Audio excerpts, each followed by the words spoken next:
ఇప్పుడంతా Instagram, YouTube open చేస్తే Harsha Sai betting apps ఇవే కనిపిస్తున్నాయి. ఏమి హర్ష సాయి గారు ఒక్కళ్ళే చేస్తున్నారా? సరే, మంచి పని చేసినా నెగిటివ్గా మనకి ఎక్కువ స్ప్రెడ్ అవుతుంది కాబట్టి ఆయన గురించి స్ప్రెడ్ అవుతుంది. నేనేం తప్పనట్లేదు. నాట్ ఓన్లీ హర్ష సాయి కదా, మీరు రోల్ మోడల్గా అనుకునే పెద్ద పెద్ద వాళ్ళే ఎంతో మంది చేస్తున్నారు. వాళ్ళని క్వశ్చన్ చేయలేరా మీరు? వాళ్ళని క్వశ్చన్ చేసే ధైర్యం లేదా? హర్ష సాయి గారు జస్ట్ ఆయన యూట్యూబర్ కాబట్టి మీరు విసిరేస్తున్నారా? మనం క్రికెటర్స్, రోల్ మోడల్స్, ఇండియాకి పెద్ద పెద్ద ట్రోఫీలు తీసుకొస్తున్నారు అనుకుంటున్నాం. సెహ్వాగ్ గారు గుట్కాన్ ప్రమోట్ చేస్తారు. అండ్ ధోని గారు హానరీ ఆర్మీ ర్యాంక్ ఉంది ఆయన దగ్గర. ఆయన ఆల్కహాల్ ప్రమోట్ చేస్తారు, బెట్టింగ్ యాప్స్ ప్రమోట్ చేస్తారు. When coming to the other members, Kylian Mbappe గారు ఆయన బెడ్వైజర్ దాన్ని ప్రమోట్ అస్సలు చేయరు. మనం అనుకున్నాము క్రిస్టియానో రొనాల్డో గారు కూడా కోకోకోలా దాన్ని కూడా ఇది చేశారు. ఇవేవి మీకు కనిపించవు.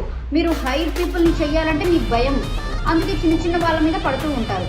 ఒక్కసారి ఆలోచించండి, పెద్దోళ్ళైనా చిన్నోళ్ళైనా బెట్టింగ్ యాప్స్ కానీ ఎలాంటి అయినా సరే చీప్ ప్రమోషన్ చేస్తే వాళ్ళు మిస్టేక్సే, వాళ్ళు రోల్ మోడల్